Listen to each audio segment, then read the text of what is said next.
La noche está en silencio y las calles vacías parecen contener la respiración. En algún lugar una campana marca las 11:30 y su eco se disuelve sobre los tejados como una ola que retrocede. Dentro de la iglesia el aire huele a cera y a incienso, mientras un grupo de fieles avanza despacio entre los bancos de madera, abrigados contra el frío y con velas encendidas entre las manos. El resplandor de las llamas tiembla sobre las caras de los presentes y el murmullo de sus pasos resuena bajo las bóvedas de un latido antiguo. Es la noche más larga del año, la víspera en que desde hace siglos hombres y mujeres esperan un nacimiento, una promesa. Dicen que a medianoche, cuando el día 24 se convierte en 25 de diciembre, el tiempo se detiene un instante. En ese silencio, entre dos respiraciones del mundo, suena el primer canto, el anuncio de una vida que llega y la encarnación de una esperanza. Y cuando la voz del sacerdote se alza en el altar para proclamar el Evangelio, el gallo canta, o al menos eso cuenta la tradición. Pero la historia de esa imagen es mucho más antigua, porque la llamada misa de gallo no nació en una catedral iluminada, sino en la oscuridad de unas cuevas. No comenzó entre campanas ni villancicos, sino en el miedo y el silencio de las primeras comunidades cristianas que celebraban su fe ocultas bajo tierra. Antes de las basílicas doradas y los coros de niños, hubo lámparas de aceite, pan, vino y oraciones susurradas en la noche. Con el paso de los siglos, aquella vigilia secreta se transformó en un ritual que unió la historia del hombre con el misterio de lo divino. 3 misas para un mismo acontecimiento, la de medianoche, la del alba y la del día, ofrecían 3 miradas sobre un solo nacimiento, aunque todas reflejaban en el fondo el mismo deseo, llenar de luz la noche. Y sin embargo, ¿qué hay detrás de ese nombre que todos repetimos sin pensar? ¿Quién lo pronunció por primera vez? ¿Y cómo una celebración clandestina en las catacumbas terminó convertida en una de las ceremonias más solemnes de la historia de la fe y del arte? A lo largo del tiempo, el gallo se volvió símbolo y metáfora, la aurora que anuncia el día, la vigilancia frente al mal y el recuerdo de la fragilidad humana. Fue su canto el que hizo llorar a Pedro tras la negación, porque en él se cruzan la culpa y el perdón, la oscuridad y la primera claridad del mundo. Cuando las campanas marcan la medianoche y el gallo canta, el cristianismo entero repite aquel gesto de los primeros creyentes que esperaban en silencio el nacimiento de la esperanza. Es una historia de fe, sí, pero también de cultura, de poder y de belleza. Un viaje que comienza bajo tierra entre símbolos grabados en piedra y culmina en las catedrales del mármol y la música, en los villancicos que cruzan océanos y en las pantallas que llevan la misa de Roma a millones de hogares. Entre la sombra de las catacumbas y la luz de las basílicas se extiende un mismo hilo, el deseo de que cada diciembre el amanecer vuelva a nacer en el corazón de los hombres, porque la misa de gallo no es solo una ceremonia, es el eco de una promesa que nunca se apaga, y esta noche, cuando el mundo entero parece dormido, la historia vuelve a empezar.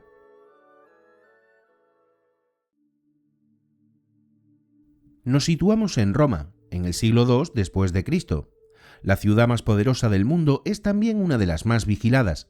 En la superficie reina el orden imperial, la grandeza y el ruido de los mercados y las legiones, pero bajo el suelo, entre túneles excavados en la toba volcánica, late un secreto.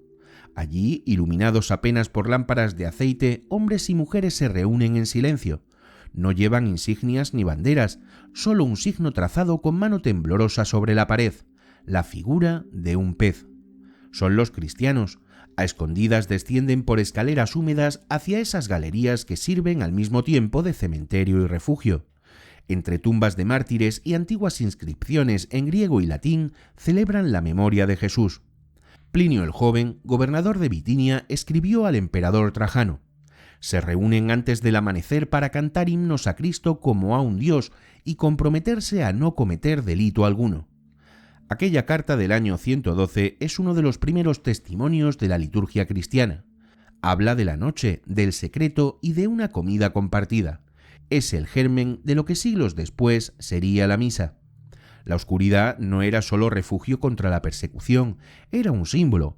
Los primeros creyentes veían en la noche un umbral, el borde entre la muerte y la vida. El Evangelio decía que Jesús había resucitado al amanecer cuando todo estaba oscuro. Por eso repetían ese gesto, partían el pan, compartían el vino y rezaban en voz baja. No había altares de mármol ni cálices dorados. La Eucaristía se celebraba sobre una piedra cualquiera, una mesa improvisada o un paño extendido sobre la tierra húmeda. Uno leía las palabras de Pablo: «Haced esto en memoria mía», y todos respondían con un amén que se perdía entre los pasadizos. Cada lámpara encendida era una afirmación: el fuego seguía vivo. Tertuliano, en aquel mismo siglo II, defendía la oración nocturna diciendo: «Cuando el mundo duerme, el alma del creyente permanece despierta». Las vigilias se prolongaban durante horas entre salmos murmurados y cánticos improvisados. Al amanecer, compartían primero una comida sencilla, pan, agua, un poco de vino, y después ascendían de nuevo hacia la superficie. El día los devolvía al ruido del imperio, pero dentro de ellos quedaba la memoria de una luz vista en plena oscuridad. Las catacumbas no fueron solo un escondite, fueron una escuela de resistencia.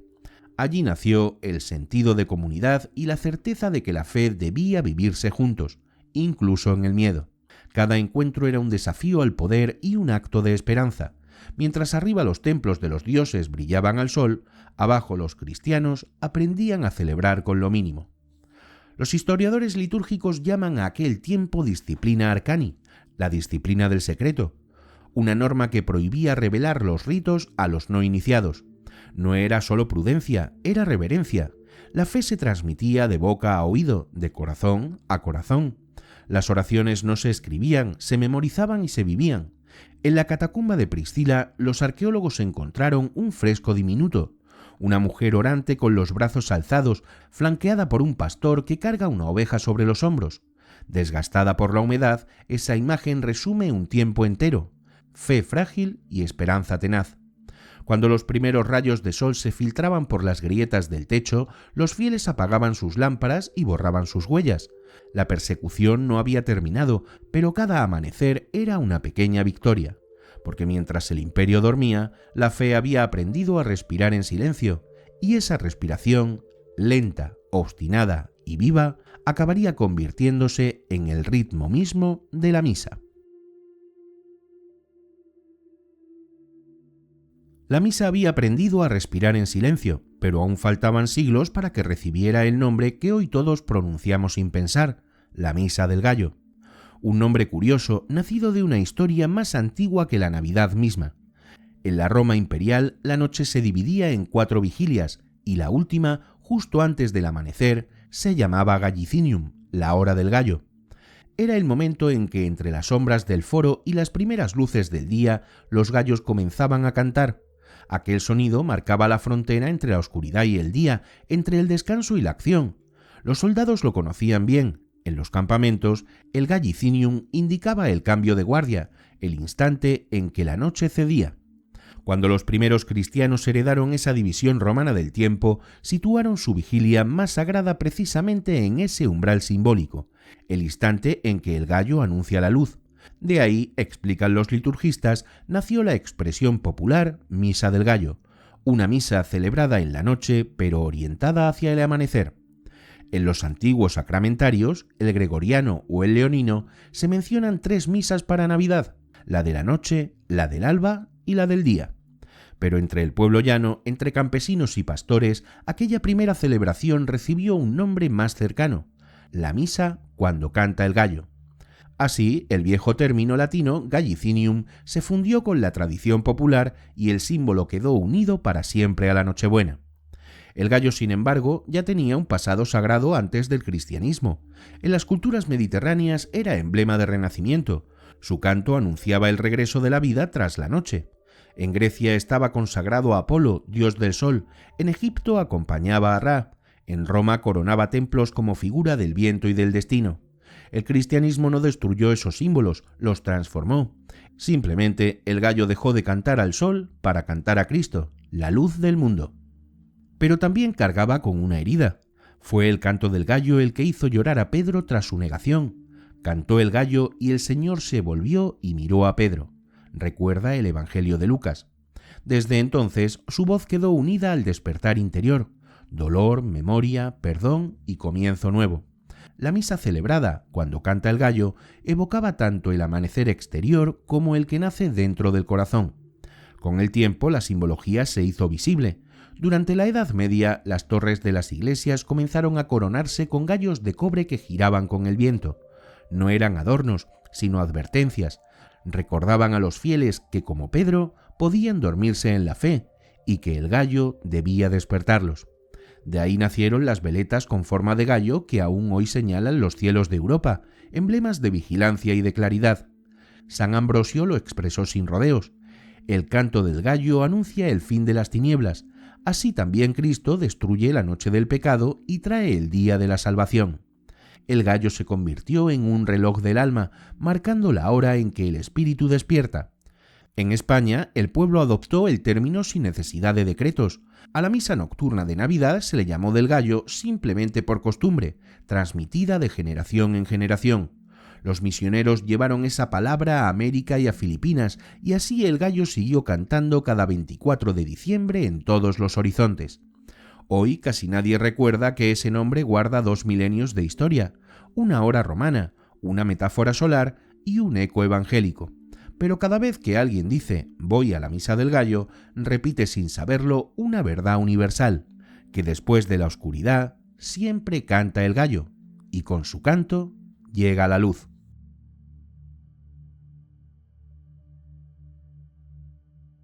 Durante siglos los cristianos vivieron su fe sin un calendario común. Las comunidades estaban dispersas, unidas apenas por cartas, recuerdos y relatos transmitidos de voz en voz. En Oriente, el nacimiento y el bautismo de Cristo se celebraban juntos el 6 de enero, en la Epifanía. En Roma, en cambio, la memoria del nacimiento comenzó a relacionarse con un antiguo símbolo pagano, el del sol que renace en pleno invierno. El imperio celebraba el Natalis Solis Invicti, el nacimiento del sol invicto, el 25 de diciembre, cuando el astro iniciaba su ascenso tras el solsticio.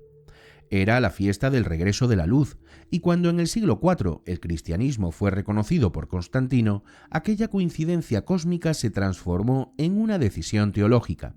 Si el mundo celebraba al sol, la Iglesia celebraría a quien el Evangelio llama la luz verdadera que ilumina a todo hombre. Hacia el año 336, un documento llamado Depositio Martyrum mencionó por primera vez el Natalis Christi in Bethlehem in Daeae, el nacimiento de Cristo en Belén. Por primera vez la Navidad tenía fecha. Roma, con su peso político y espiritual, se convirtió en el corazón litúrgico del mundo cristiano, y con esa fecha comenzó a surgir una nueva forma de celebrar el misterio. Con el tiempo, la Navidad adoptó una estructura triple. Para expresar los 3 momentos del nacimiento, la noche que espera, la aurora que despierta y el día que resplandece, el rito romano fijó 3 misas en una sola jornada. A medianoche, la misa in nocte se celebraba en Santa María la Mayor, junto al relicario que la tradición vinculaba al pesebre. Era la misa del silencio, del misterio que se enciende en la sombra. Al alba, el Papa se trasladaba a Santa Anastasia para la misa de Aurora, dedicada a una mártir cuyo nombre significa resurrección, el amanecer de la salvación. Y ya entrada la mañana, regresaba a San Pedro del Vaticano para la misa in die, donde se proclamaba el prólogo de Juan, y la palabra se hizo carne. 3 horas, 3 significados y un único canto. No era un simple despliegue ceremonial, era una teología del tiempo. La oscuridad que busca, la primera luz que se abre y el día que alcanza su plenitud. San León Magno lo resumió con una frase que aún define la Navidad. El día del nacimiento del Señor es el día en que el Creador del tiempo nace en el tiempo. La misa de medianoche se convirtió pronto en la más esperada. Las campanas sonaban en mitad de la noche. Los fieles avanzaban con antorchas por las calles frías y la ciudad aún conservaba el eco lejano de las antiguas Saturnales. Donde antes hubo banquetes paganos, ahora había plegarias que subían hacia la cúpula del cielo. El calendario del imperio se había cristianizado. Fuera de Roma, el modelo se extendió a Milán, Rávena, Toledo y Constantinopla. Los obispos veían en la misa nocturna una prolongación de la vigilia pascual, la noche en que la salvación entra en el mundo. El sol que renacía cada invierno se convirtió en imagen del Hijo que nace en Belén. San Agustín lo expresó con una claridad que todavía conmueve. Celebramos este día no por el sol que vemos con los ojos, sino por el que ilumina el corazón. A partir de entonces, la Navidad dejó de ser una simple fecha simbólica para convertirse en el eje del tiempo. Cada 25 de diciembre, la Iglesia celebraría no solo un recuerdo, sino una renovación, la victoria de la luz sobre la noche. Y así, el rito que nació en las catacumbas, entre lámparas de aceite y oraciones en susurro, ascendió a los altares de mármol y a los coros que rompían el silencio con júbilo. La fe que aprendió a esperar en la oscuridad se atrevía al fin a cantar en voz alta, porque en esa hora incierta en que el gallo anuncia el día y las sombras retroceden, la historia humana encontró su calendario, el punto exacto donde el tiempo vuelve a empezar.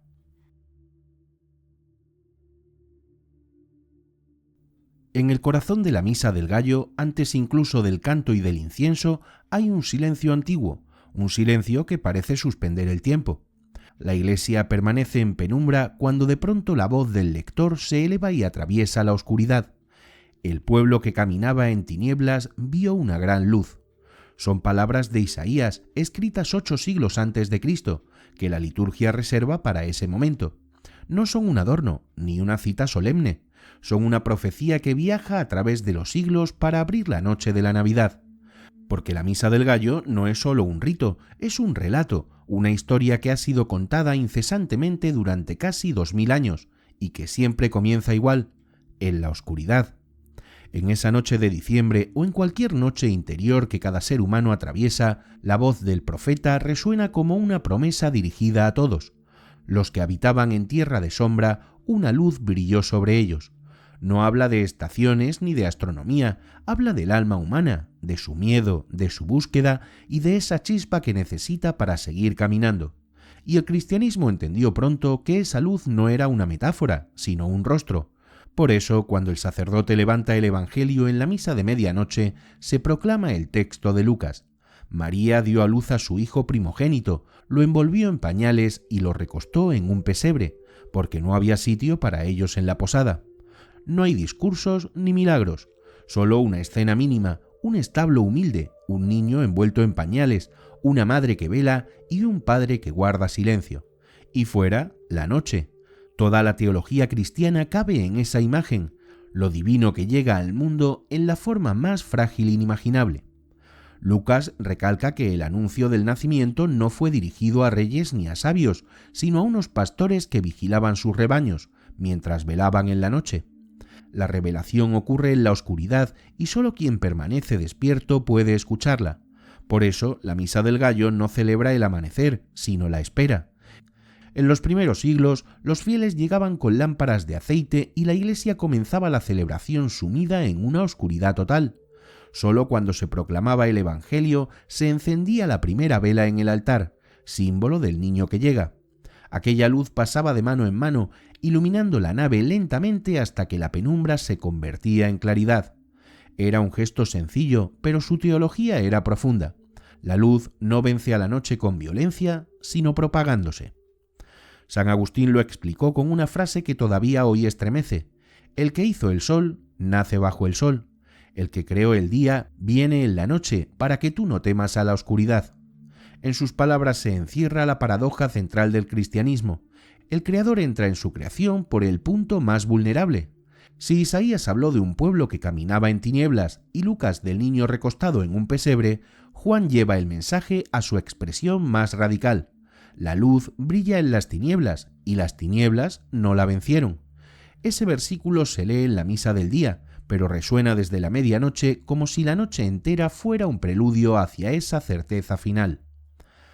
La teología de la noche en realidad es una teología del tiempo. Cada misa repite el mismo ciclo que recorre el universo, la oscuridad, la aurora y el día pleno. El creyente al vivirlo se convierte en reflejo de ese ritmo cósmico. Por eso la Misa de Gallo es mucho más que una costumbre navideña. Es un rito de tránsito, una pedagogía de la esperanza. La oscuridad que no se niega se atraviesa y al hacerlo se transforma en promesa. En los monasterios medievales, los monjes lo resumían con una frase escrita en los márgenes de sus códices: Dum lucem querimus, vigilamus. Mientras buscamos la luz, velamos.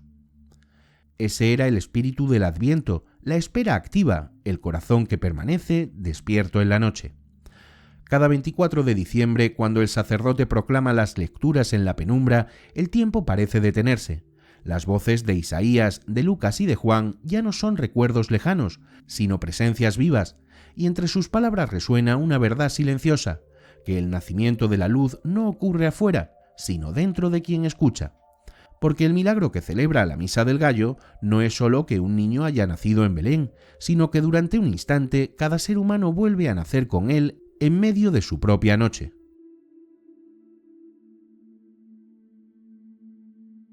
Durante los primeros siglos del cristianismo no existía una única forma de celebrar la fe. Cada región, Roma, Milán, la Galia o Hispania, desarrolló su propio modo de narrar el mismo misterio.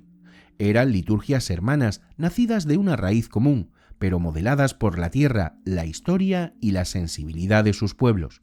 Y en cada una, la Misa de Gallo adoptó un acento diferente, una música particular y una manera propia de mirar la noche.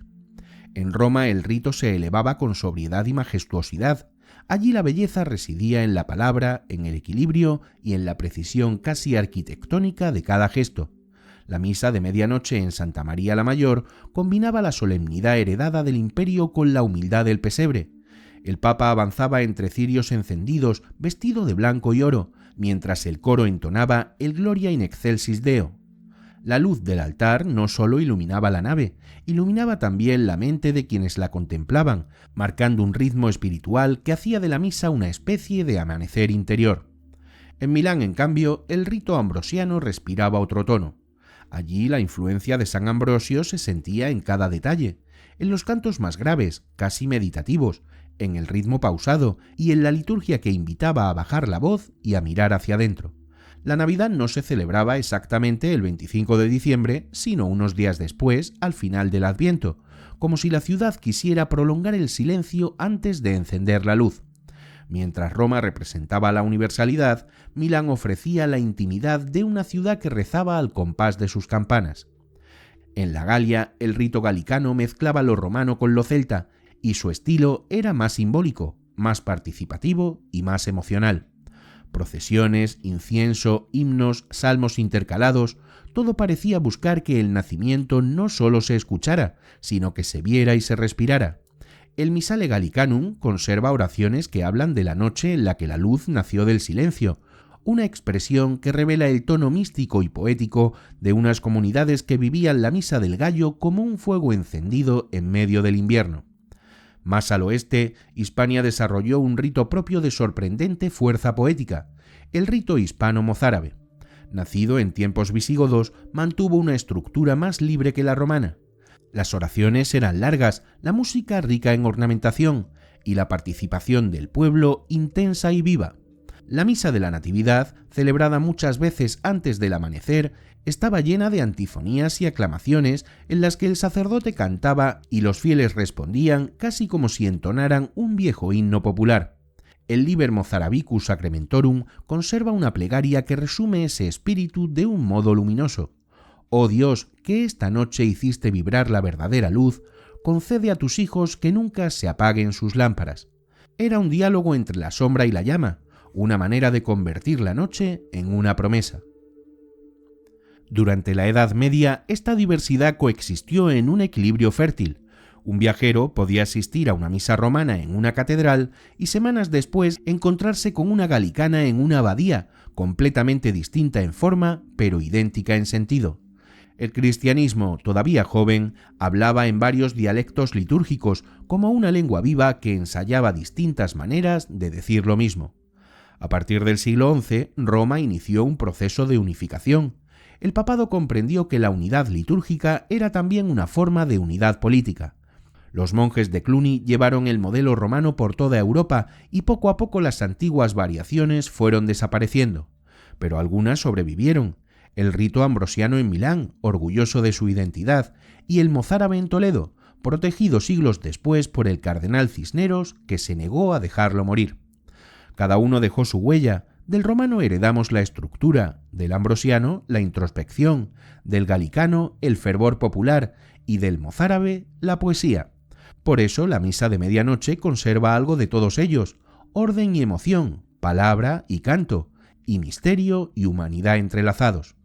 En las iglesias medievales estas liturgias eran espejos de sus pueblos.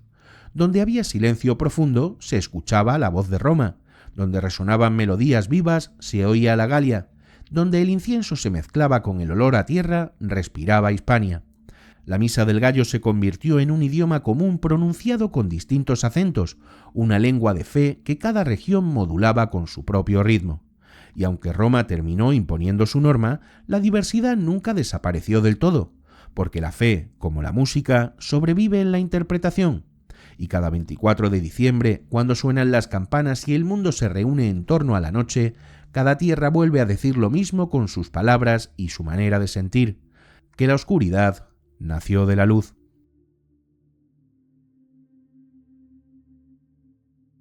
La Edad Media heredó de Roma la solemnidad de la liturgia, pero le añadió algo que transformó para siempre el modo de celebrar la Navidad: la emoción del pueblo.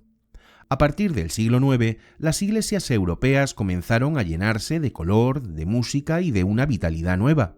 La misa dejó de ser solamente palabra para convertirse también en imagen, sonido y movimiento, un espacio donde la fe podía verse, escucharse y casi respirarse. Entre todas las celebraciones del calendario cristiano, ninguna despertaba tanta expectación como la de la Nochebuena. Las campanas comenzaban a sonar mucho antes de la medianoche. En las calles, iluminadas con antorchas, las familias avanzaban envueltas en capas gruesas, dejando escapar nubes de aliento en el aire helado. Dentro de los templos, los monjes afinaban la música, preparaban los incensarios, encendían cirios y organizaban los manuscritos desde los que leerían la liturgia. El olor a resina y a humo ascendía lentamente, llenando las bóvedas de un resplandor dorado que hacía que todo pareciera suspendido entre la tierra y el cielo. Era la hora en la que la misa del gallo unía ambos mundos, el del misterio divino y el de la vida cotidiana del pueblo. La vigilia, heredada de los primeros cristianos, seguía siendo el corazón de la celebración. Durante horas los monjes leían pasajes del Antiguo Testamento, el Génesis, los profetas, la anunciación del Mesías. Tras cada lectura, un canto, y después un silencio lleno de expectación. Así, el relato de la salvación se desplegaba poco a poco como una historia contada al calor de una lámpara. Y cuando llegaba el Evangelio de la Natividad, la emoción recorría la nave como un susurro colectivo. Fue en este clima cuando surgió algo que haría de la Edad Media una etapa única en la historia de la liturgia: las primeras representaciones dramáticas dentro del templo. Al principio eran apenas gestos, pequeños movimientos para acompañar la lectura. Luego vinieron los diálogos breves y más tarde auténticas escenas que convertían el altar en un escenario. Así nació el drama litúrgico, el teatro sagrado que daría origen al teatro medieval.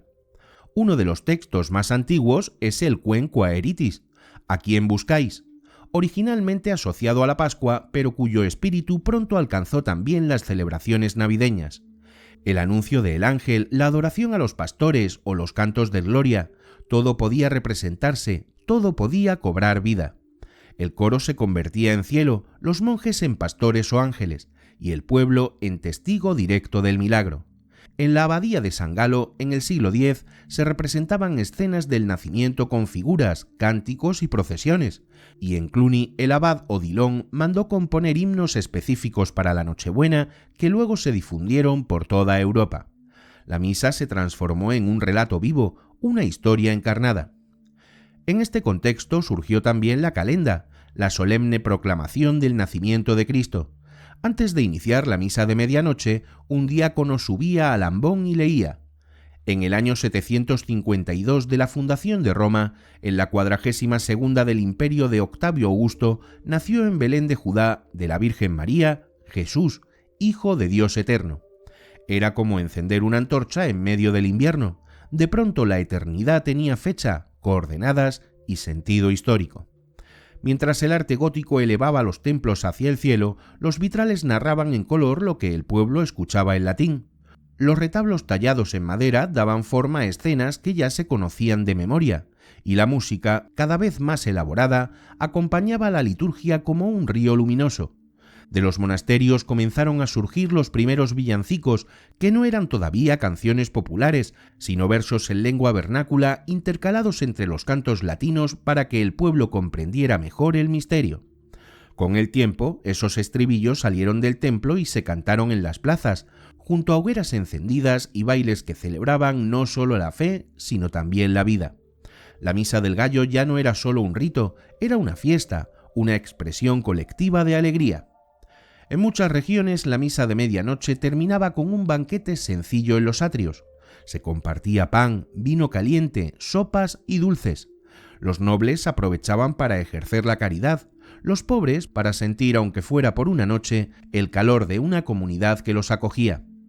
El nacimiento de Cristo era para todos una oportunidad de comenzar de nuevo.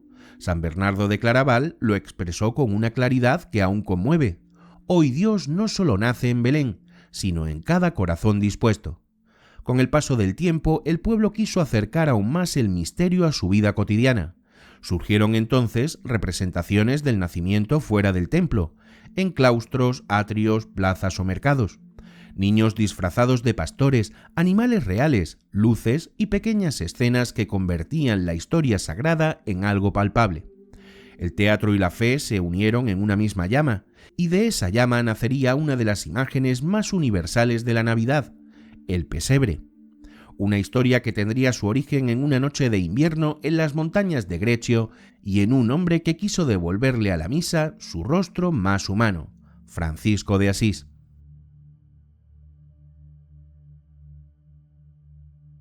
El invierno de 1223 cayó sobre Italia con un frío extraño incluso para aquella tierra acostumbrada a las heladas.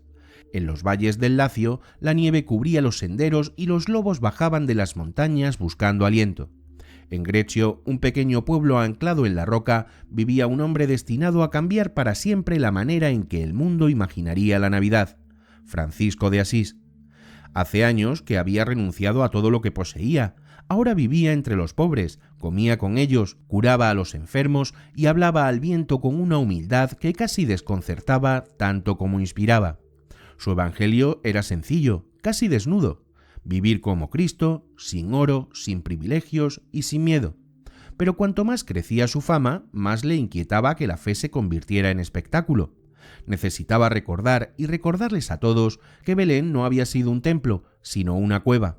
Según cuenta Tomás de Celano, Francisco habló un día con Juan de Greccio y le confesó un deseo: «Quiero ver con mis propios ojos cómo nació aquel niño». Juan se sorprendió. ¿Verlo? ¿Cómo? Francisco respondió sin dudar: «No con la imaginación, sino con los sentidos. Quiero tocar la pobreza que tocó María, sentir el frío que sintió José y oler el heno donde fue acostado». Su fe necesitaba volver a la tierra. Juan preparó entonces una cueva cercana al pueblo. Colocó tan solo un pesebre con paja, un buey y un asno, nada más. Francisco no quiso figuras talladas ni decoraciones, buscaba la verdad, no una representación.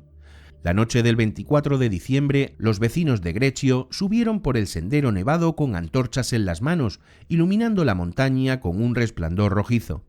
Dentro de la gruta, apenas alumbrada por unas velas, los esperaba el pesebre vacío.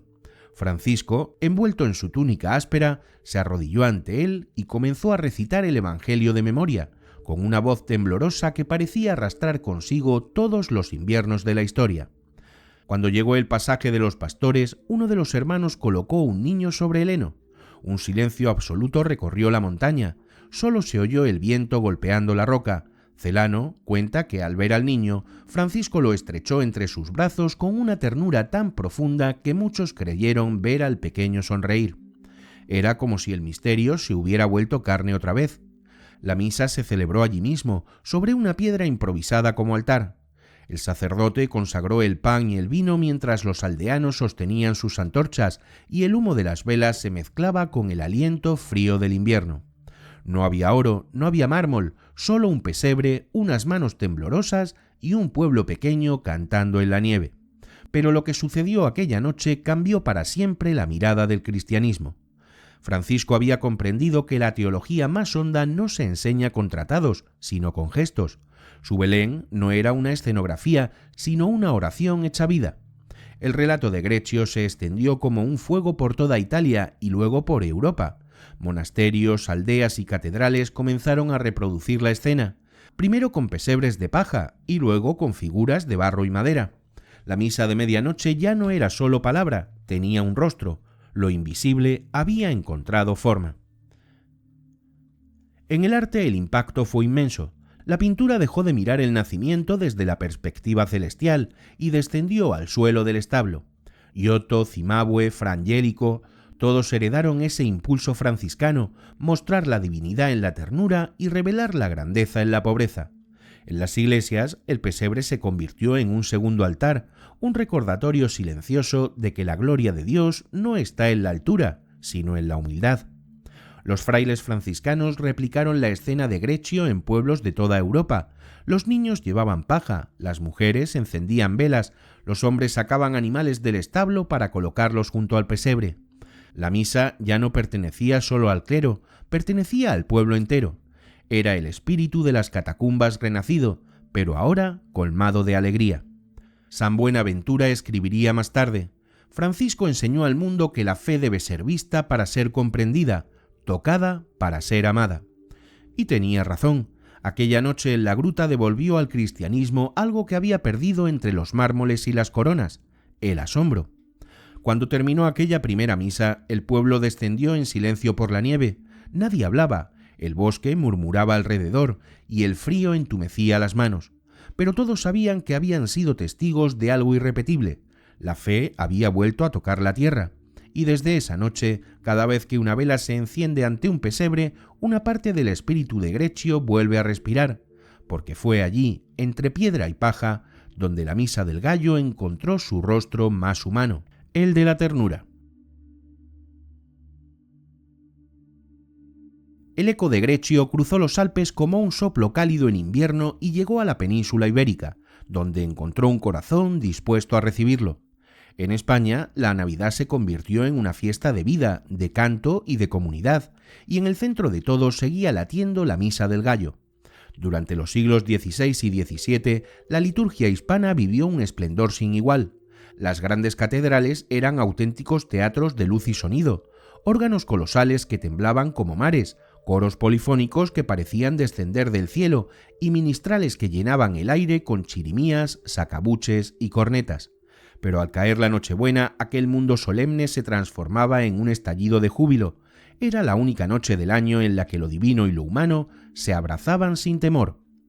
A la misa se la llamaba también misa de gozo, y el nombre lo decía todo: el gozo de la encarnación y la alegría del anuncio. No era una vigilia de penitencia ni un acto de recogimiento austero, era la celebración de un nacimiento.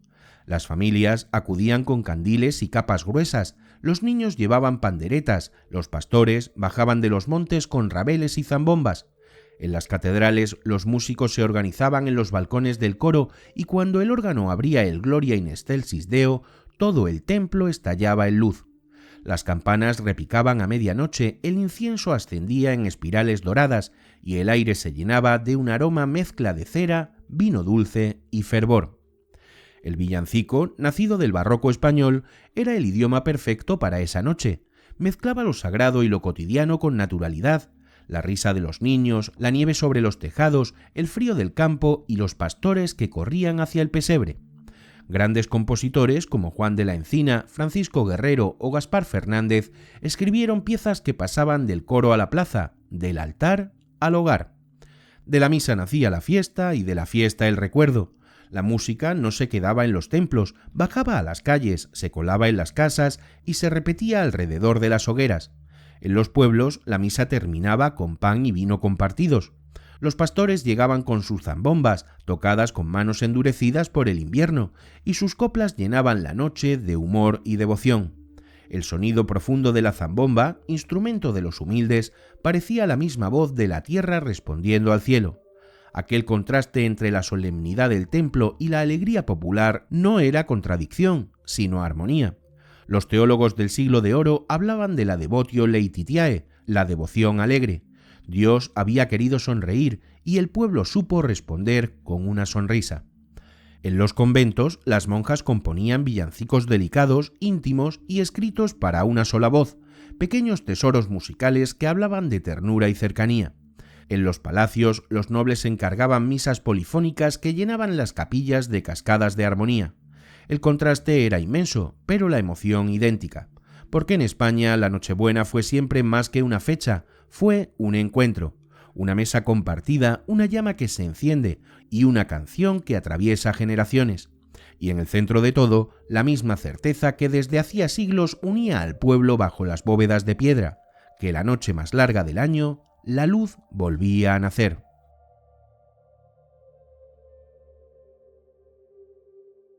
El siglo XVI cambió para siempre la manera de creer, de mirar y de celebrar. Europa ardía en disputas teológicas, en guerras religiosas y en dudas que parecían no tener fin. Martín Lutero había sacudido los cimientos de la Iglesia y Roma, consciente de que la palabra ya no bastaba para sostener la fe, respondió con su arma más antigua y más poderosa, la belleza. En el Concilio de Trento, celebrado entre 1545 y 1563, los padres conciliares fijaron de nuevo la estructura de la misa, ordenando el caos litúrgico heredado de la Edad Media, y establecieron una unidad rigurosa que debía observarse en todo el orbe católico. Pero dentro de esa disciplina recién instaurada, el arte encontró un cauce inesperado: convertir lo invisible en visible. De esta institución nació el barroco, un lenguaje capaz de conmover incluso cuando las palabras fallaban. Los templos se llenaron de oro, de frescos que parecían abrir ventanas al cielo y de mármoles que resplandecían con la luz temblorosa de los cirios. Y entre todas las celebraciones, la Misa del Gallo se convirtió en su escenario ideal. La medianoche dejaba de ser un simple punto en el calendario para transformarse en un teatro sagrado donde se desplegaba la gloria del nacimiento. Cuando el sacerdote pronunciaba el Gloria in excelsis Deo, los coros estallaban como un amanecer dentro del templo. Órganos monumentales, trompetas ocultas entre los muros y timbales suspendidos en las tribunas llenaban el aire de un estruendo ordenado, solemne y capaz de estremecer a cualquiera. La música no acompañaba la misa, la interpretaba, la explicaba y la hacía comprensible incluso para quien no sabía leer. En Roma, Palestrina compuso obras que devolvían pureza al canto. En Venecia, Monteverdi exploraba el diálogo entre voces como si fuera arquitectura sonora. En España, Tomás Luis de Victoria llevó el misterio a su expresión más íntima. Su misa O Magnum Mysterium, escrita para la Navidad, parece aún hoy una respiración contenida, un temblor de asombro que se eleva desde la penumbra hacia la luz. Cada acorde representaba el orden divino, cada contrapunto la pluralidad del pueblo, cada cadencia la promesa de un descanso que no es de este mundo. En las catedrales españolas el barroco encontró un terreno fértil. Granada, Toledo, Sevilla o Salamanca tenían maestros de capilla que dirigían auténticos laboratorios musicales, copistas que trabajaban día y noche, ministrales que perfeccionaban sus instrumentos y coros infantiles que ensayaban villancicos nuevos para la vigilia. La misa de medianoche era el momento culminante del año litúrgico. El incienso se mezclaba con el perfume de los altares, las velas multiplicaban la luz sobre el dorado de los retablos, y los fieles, desde los campesinos del extrarradio hasta los nobles sentados en sus sillas reservadas, compartían la misma emoción: asistir a un espectáculo que era al mismo tiempo arte y oración. El poder político entendió pronto que esa belleza podía ser un argumento tan efectivo como cualquier tratado. Reyes y papas usaron la misa como símbolo de estabilidad. Los retablos colosales, las lámparas de plata, los tapices flamencos y las esculturas que llenaban de movimiento los templos transmitían una idea clara: el mundo tenía un orden, y ese orden nacía en el altar. Pero mientras en las grandes catedrales tronaban trompetas, en los conventos la espiritualidad adoptaba otro tono. Allí, en la penumbra silenciosa de las clausuras femeninas, la Misa del Gallo se celebraba con villancicos a una sola voz, llenos de ternura y de humor. En el Nuevo Mundo, Sor Juana Inés de la Cruz compuso versos para esta noche sagrada donde mezclaba la devoción con su ingenio poético, convirtiendo la cueva de Belén en un espacio cercano, casi doméstico. Y sin embargo, bajo tanto esplendor, el corazón del rito seguía siendo el mismo. Ni el oro, ni el mármol, ni el sonido majestuoso de los órganos podían ocultar lo esencial. El gallo seguía cantando en la noche, como siempre, seguía recordando a los fieles que la luz no nace de la magnificencia, sino del silencio. El barroco vistió la fe con ropajes de gloria, pero el alma de la misa permaneció intacta: la espera, el asombro y la promesa de un día que empieza justo cuando la noche parece más oscura.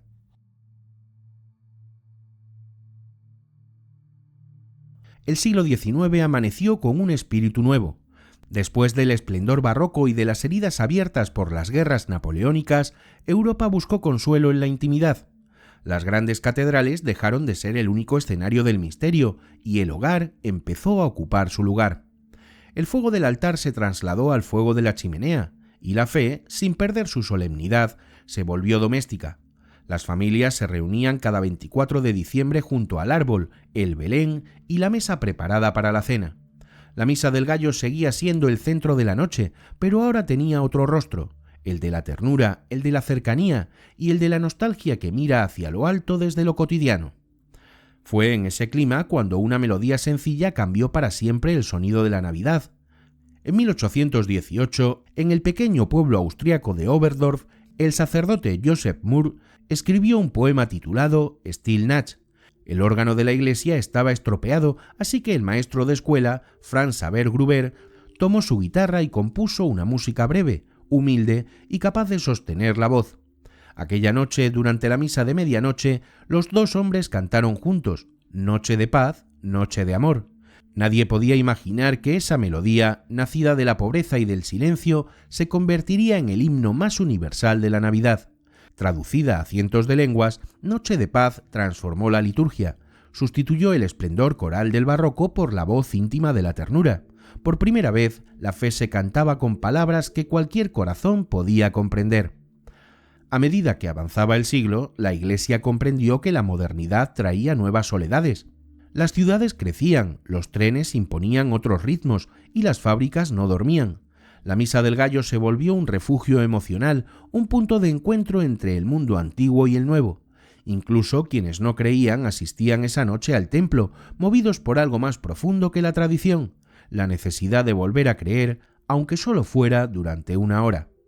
Cuando llegó el siglo XX, la revolución industrial había cambiado el reloj del mundo. La electricidad iluminaba las calles, los horarios eran más estrictos y muchas familias ya no podían asistir a una celebración estrictamente fijada a medianoche.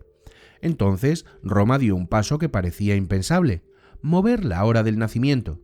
Pío XII, un papa de gran inteligencia teológica y profunda sensibilidad pastoral, entendió que la liturgia debía ayudar, no obstaculizar. En 1947, su enciclopedia Mediator Dei abrió la puerta a una comprensión más viva de la misa. La hora no hace el misterio, diría después, es el corazón quien lo acoge. Era una frase sencilla que alteraba siglos de tradición. A partir de 1953 se autorizaron las misas vespertinas. 2 años después, las grandes celebraciones litúrgicas se adaptaron a los nuevos tiempos. La misa del gallo podía adelantarse unas horas. El gallo podía cantar antes, pero su mensaje seguía siendo el mismo. Para muchos fue una ruptura, para otros un acto de misericordia. La Iglesia comenzaba a hablar el idioma del mundo moderno sin renunciar a su alma. Las imágenes de Roma en aquellos años tienen algo de símbolo. En la Basílica de San Pedro, miles de fieles sostenían velas eléctricas mientras el Papa celebraba vestido de blanco y oro bajo la cúpula de Miguel Ángel. Por primera vez en la historia, la misa de medianoche se retransmitía por radio y más tarde por televisión.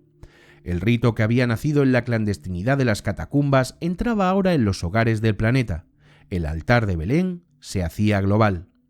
Pero ese cambio en el horario era solo el prólogo de una revolución silenciosa. En 1962, Juan XXIII convocó el Concilio Vaticano II. No era un concilio para condenar, sino para escuchar. El mundo había cambiado y la Iglesia debía cambiar también. De aquella asamblea nació Sacrosanctum Concilium, el documento que afirmó que la liturgia debía ser fuente y culmen de toda la vida cristiana y que los fieles debían participar en ella, plena, consciente y activamente. El altar se acercó al pueblo, el sacerdote volvió su rostro hacia la asamblea y la misa comenzó a celebrarse en las lenguas del mundo. De pronto, por primera vez en 2 milenios, el Evangelio sonó en todos los idiomas. la palabra dejó de ser un eco en latín para convertirse en un diálogo vivo. En castellano, francés, tagalo, suajili, quechua, la luz se hizo lenguaje común, y la Misa del Gallo fue una de las grandes beneficiadas de esta transformación. Dejó de ser una ceremonia contemplativa para convertirse en una celebración compartida. El pueblo ya no solo escuchaba, respondía, cantaba e intervenía. Los villancicos se integraron en el rito, los niños participaron en las lecturas y el pesebre recuperó su lugar junto al altar. El espíritu de Greccio, el de San Francisco, había regresado de forma natural. En 1969, Pablo VI promulgó el nuevo misal romano. La estructura seguía siendo la misma, pero la música de fondo había cambiado para siempre. Ese mismo año, el Papa celebró la primera misa televisada en lengua vernácula. Su voz, suave y cercana, resonó en millones de hogares. No era solo la conmemoración de un nacimiento, era la encarnación de la palabra, el milagro de un mensaje que se acercaba a cada persona. Desde entonces, la Misa del Gallo se convirtió en un espejo del mundo. En Europa las celebraciones adoptaron una sobriedad luminosa. En América Latina, las iglesias se llenaron de guitarras, tambores y esperanza. En África la misa se volvió danza. En Asia, aroma y color. Y en todas esas voces se escuchaba el mismo anuncio: hoy os ha nacido un Salvador. Esa diversidad no rompía la unidad, la ensanchaba. Por primera vez el cristianismo parecía cumplir su nombre, católico y universal. El mismo gallo que había cantado en Roma, en Toledo y en Asís, cantaba ahora también en Manila, en Quito o en Kinshasa. Pablo VI lo resumió en una homilía de 1970 con una frase que podía servir de epílogo a toda esta historia. Esta noche, la palabra de Dios suena en todos los idiomas para que nadie quede fuera del pesebre. La Misa del Gallo había sobrevivido a imperios, a guerras, a reformas y a la modernidad. Había aprendido a hablar con la voz del pueblo sin perder su misterio, y en esa transformación, de la solemnidad al hogar y del latín al idioma de cada corazón, encontró su verdad más profunda, que el milagro del nacimiento no ocurre solo en Belén, sino cada vez que alguien, en medio de la noche, escucha una voz que dice: no temas, hay una luz que vuelve a nacer. La historia de la Misa de Gallo no se detuvo en Roma ni en las catedrales de Europa. Como el propio cristianismo, cruzó mares, montañas y desiertos, viajando con misioneros, conquistadores, comerciantes, campesinos, esclavos liberados, peregrinos y soñadores. Y en cada tierra encontró un idioma nuevo, un paisaje distinto y una sensibilidad propia que la convirtió en algo único. El misterio del nacimiento no pertenece a un lugar, pertenece al hombre. En el archipiélago de Filipinas, donde el amanecer llega temprano y las noches huelen a mar y fruta madura, la tradición tomó una forma luminosa llamada Simbang Gabi. 9 misas celebradas justo antes del amanecer, entre el 16 y el 24 de diciembre. Aunque su nombre significa Misa de la Noche, se celebra cuando el cielo apenas se empieza a clarear. Es una de las devociones más antiguas de Asia y uno de los frutos más hermosos del encuentro entre Oriente y Occidente. Los misioneros españoles la instauraron en el siglo XVII para que los campesinos pudieran asistir a misa antes de comenzar la jornada en los arrozales, y poco a poco se convirtió en una cita nacional. A las 4 de la mañana las campanas repican, las calles se llenan de parol, faroles en forma de estrella que evocan la guía de los magos, y el aire se impregna de café recién hecho, arroz dulce y pan de coco. Niños medio dormidos, ancianas con rosarios y jóvenes risueños avanzan hacia los templos. Cuando comienza el canto de entrada, el cielo sigue oscuro, pero la comunidad entera amanece. Cada misa termina con un desayuno compartido, un pequeño festín antes de la luz. El Simbang Gabi es el corazón de la Navidad filipina, una espera alegre y un amanecer colectivo. En América Latina, el nombre Misa del Gallo viajó con misioneros españoles y portugueses y pronto se mezcló con raíces indígenas y africanas. La Navidad se volvió mestiza, llena de color, ritmo y tradición. En México, la misa de medianoche forma parte de las posadas, que recrean la búsqueda de refugio de José y María. Durante 9 noches, los vecinos recorren las calles con velas y cánticos, pidiendo alojamiento de casa en casa. Cada negativa se convierte en canto, cada respuesta afirmativa en celebración. La última noche, el 24, culmina con la Misa del Gallo. Los altares se llenan de flores, las guitarras acompañan los cantos y el templo se convierte en mezcla de oración y fiesta. Al salir, se rompen piñatas, se comparte chocolate caliente y tamales. La liturgia continúa en la vida y la vida se vuelve liturgia. En Venezuela las misas de aguinaldo despiertan las madrugadas con tambor, cuatro y maracas. Durante 9 días previos a la Navidad, los fieles acuden antes del amanecer a iglesias coloniales que vibran con ritmo tropical. El Gloria se canta entre palmas y sonrisas, sin distancia ni frialdad. Una fe que baila.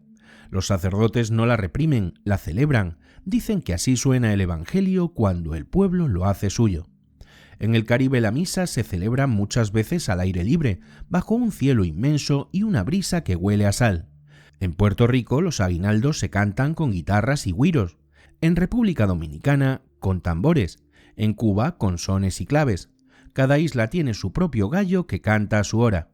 El cristianismo, que en tiempos llegó vestido de conquista, encontró allí una segunda oportunidad: transformarse en canto compartido.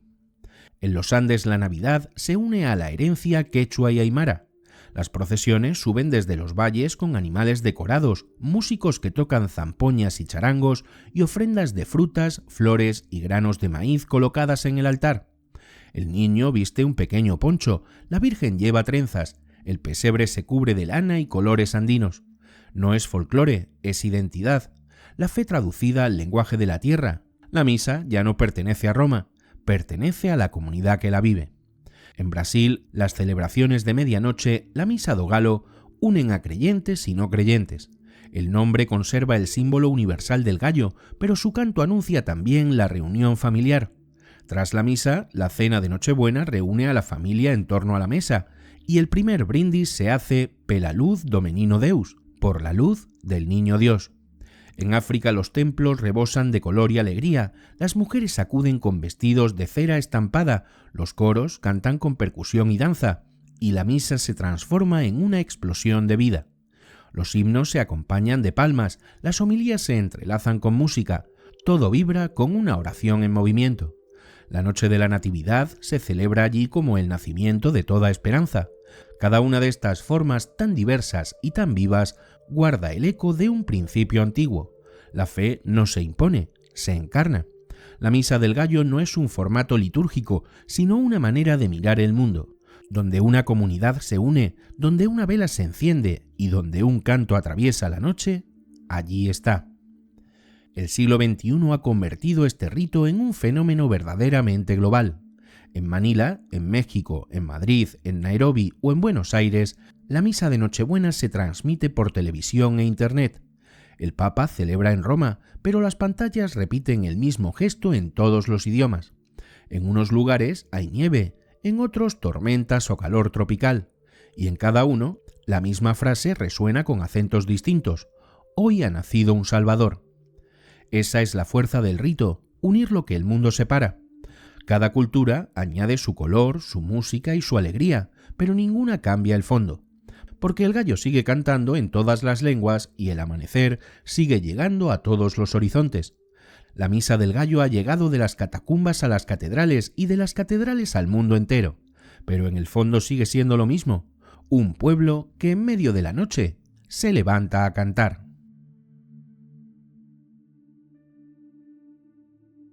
Han pasado casi 2000 años desde aquella primera vigilia celebrada bajo tierra, donde unas pocas lámparas de aceite desafiaban a la oscuridad del imperio. El mundo ha cambiado 1000 veces desde entonces: reinos que nacen y desaparecen, idiomas que se transforman, guerras que incendian continentes o tecnologías que vuelven diminuta la distancia. Y sin embargo, cada diciembre, cuando cae la noche del 24, algo permanece. Siempre hay una campana que suena, un canto que regresa o una llama que vuelve a encenderse. La Misa del Gallo atraviesa el tiempo como un hilo que no se rompe. Ha sido clandestina en catacumbas húmedas y solemne en basílicas doradas. Ha sonado en latín riguroso y en lenguas del pueblo. La han cantado monjes encapuchados, campesinos exhaustos, coros inmensos en catedrales y ancianas solas en capillas de los pueblos. Y en todas, por encima de las diferencias, el corazón es el mismo. La espera de la aurora, la intuición de que en medio de la noche late una promesa. ¿Qué celebramos realmente cuando decimos Misa del Gallo? No solo un hecho histórico ni una costumbre heredada. Celebramos un anhelo que pertenece a toda la humanidad, el deseo de que la oscuridad no tenga la última palabra. El gallo canta cuando el mundo todavía está en sombras, pero el amanecer ya se adivina. Su canto no elimina la oscuridad, la atraviesa. Esa es la esencia del rito. La misa celebra el instante en que el alma, cansada del miedo, se atreve a creer que una luz puede volver a nacer. Los teólogos discuten fechas, los historiadores buscan orígenes, los artistas reinventan imágenes. El pueblo, en cambio, no necesita teorías. Acude cada año con una vela en la mano, igual que aquellos primeros creyentes que descendían a las catacumbas. Lo esencial no ha cambiado. Un fuego en medio del frío, una palabra que rompe el silencio, y una comunidad que se reúne aunque no se conozca. Cada época añadió su acento. Los mártires la celebraron ocultos y temblando, los monjes con canto llano, los pueblos medievales con villancicos encendidos, los franciscanos con la ternura del pesebre, los barrocos con un esplendor que quería tocar el cielo y los modernos con la intimidad del hogar. Y todos compartieron una misma certeza, que al final de la noche siempre llega un amanecer. Por eso incluso quien no cree entiende la belleza de esta noche. No se trata solo del nacimiento de un niño en Belén, sino del renacimiento de lo humano.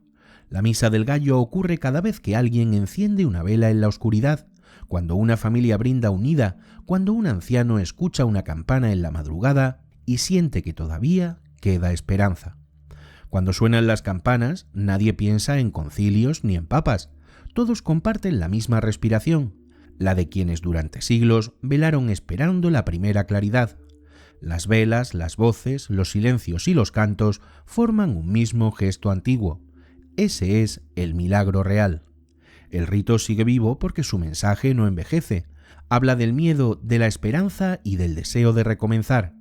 Cada diciembre, un mundo herido, cansado y confundido se detiene por una noche para recordar que aún hay un lugar para el asombro y que la esperanza no necesita gritar para existir. El gallo canta siempre en el borde del amanecer. Su voz, pequeña pero firme, recuerda que la claridad está más cerca de lo que parece. Cuando decimos misa del gallo, decimos historia, arte, fe y fragilidad. Pero sobre todo decimos esto, que en el corazón de la noche, el ser humano nunca está solo.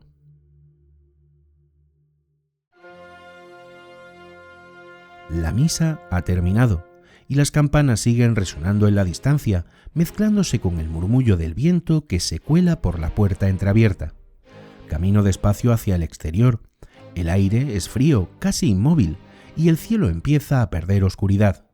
Del negro profundo pasa al gris azulado que anuncia el amanecer. El suelo brilla bajo la escarcha y mi aliento se eleva como una nube blanca. Durante una hora el tiempo pareció detenerse. Las voces, las luces, el incienso, el canto, todo formó una corriente invisible que me llevó lejos, muy lejos. No sé si hacia el pasado o hacia dentro de mí. Quizá las dos cosas sean lo mismo, porque esta noche he visto más que una misa. He visto siglos superpuestos como capas de cera derretida. He visto catacumbas, lámparas de aceite, monjes inclinados sobre sus libros, coros resonando bajo piedra antigua y aldeas iluminadas por hogueras. Y he pensado en todos los hombres y mujeres que se sentaron donde yo me siento ahora, buscando lo mismo que yo. Una chispa de sentido en medio de la oscuridad. Comprendo entonces que la misa del gallo no es una ceremonia, sino un hilo que atraviesa la historia uniendo a quienes alguna vez esperaron algo imposible. Los primeros cristianos rezando en secreto bajo tierra, Francisco de Asís arrodillado ante el pesebre en Grecio, los campesinos españoles tocando la zambomba junto al fuego, los niños filipinos cargando faroles de papel antes del amanecer, el Papa ante las cámaras y también todos los que esta misma noche en algún rincón del mundo alzan la mirada hacia el cielo sin saber muy bien por qué. Todos ellos, todos nosotros, unidos por el mismo silencio que siempre precede al canto del gallo. Vuelven a mi memoria las palabras de Isaías. El pueblo que camina en tinieblas vio una gran luz. Tal vez esa luz no esté arriba, sino aquí, en el gesto de quien la busca. Quizá por eso esta misa sigue viva, porque el ser humano nunca se cansa de buscar. El atrio huele a cera apagada, un grupo de ancianos conversa en voz baja, una niña juega con la cera derretida de una vela caída y un perro cruza la plaza sin prisa. Nada parece extraordinario y, sin embargo, todo lo es. Son pequeñas escenas que forman parte del milagro discreto, el de la vida, que continúa. La noche se resiste a marcharse, pero en el horizonte aparece una línea dorada, y en ese instante lo comprendo del todo. La Misa del Gallo no celebra solo un nacimiento en Belén, celebra el nacimiento de la luz, de la esperanza y del día que vuelve a comenzar. Pienso en el gallo, en su canto que atraviesa siglos, en Pedro llorando cuando lo escuchó, en el soldado romano que cambiaba de guardia al oírlo, en el campesino que se levanta antes del alba y en el ritmo secreto del mundo. El gallo canta siempre. Cuando creemos que todo ha terminado, cuando el frío parece definitivo y cuando ya nadie espera, canta y con su voz nos recuerda que todavía queda algo por venir. A veces me pregunto si eso no es también la fe, seguir escuchando cuando el silencio parece eterno, seguir encendiendo velas aunque la noche sea larga, seguir creyendo incluso cuando el mundo parece haber olvidado cómo hacerlo. Vuelvo la vista al interior del templo. El altar está vacío, pero el olor del incienso flota aún en el aire como una presencia que se niega a desaparecer. La gente se despide en murmullos, algunos se abrazan, otros salen con los ojos húmedos. Nadie lo verbaliza, pero todos saben que han compartido algo que no cabe en palabras. Cruzo la plaza cubierta de hojas heladas. A lo lejos, un gallo canta. Esa voz diminuta rompe el silencio como una grieta de luz. Por un instante todo encaja. La noche, la historia, la misa, el mundo, todo se une en ese sonido breve, cotidiano y eterno. Me detengo, respiro, y mientras el amanecer borra las últimas estrellas, pienso que al final cada uno de nosotros tiene su propia Misa del Gallo. Una noche en la que espera sin saber, que una hora en la que algo en el interior se enciende, un momento en que la fe, o la vida, o simplemente la esperanza, vuelve a nacer. El gallo canta de nuevo, más cerca, y en ese canto hay algo que no pertenece al pasado, sino al presente. Algo que no necesita templos ni rituales porque vive en todas partes, en una mirada que perdona, en un abrazo que regresa, en un niño que duerme y en un fuego que resiste. Levanto la vista, el cielo es ahora de un azul pálido. Las campanas tocan el último repique de la madrugada, la ciudad despierta, y en ese despertar siento que también yo despierto con ella. Quizá ahí esté el sentido de todo lo que hemos contado, que no hay oscuridad que dure para siempre, que incluso la noche más larga guarda en su interior una promesa, y que cuando el gallo canta, el mundo, una vez más, vuelve a empezar. Camino hacia la calle mientras el sol asoma tímido entre los tejados, la luz se derrama sobre la piedra, la escarcha se derrite, y sé, aunque nadie lo diga, aunque el ruido del día borre el eco de las campanas, que algo sagrado ha sucedido. Otra vez el gallo ha cantado, y con su canto, el mundo ha vuelto a despertar.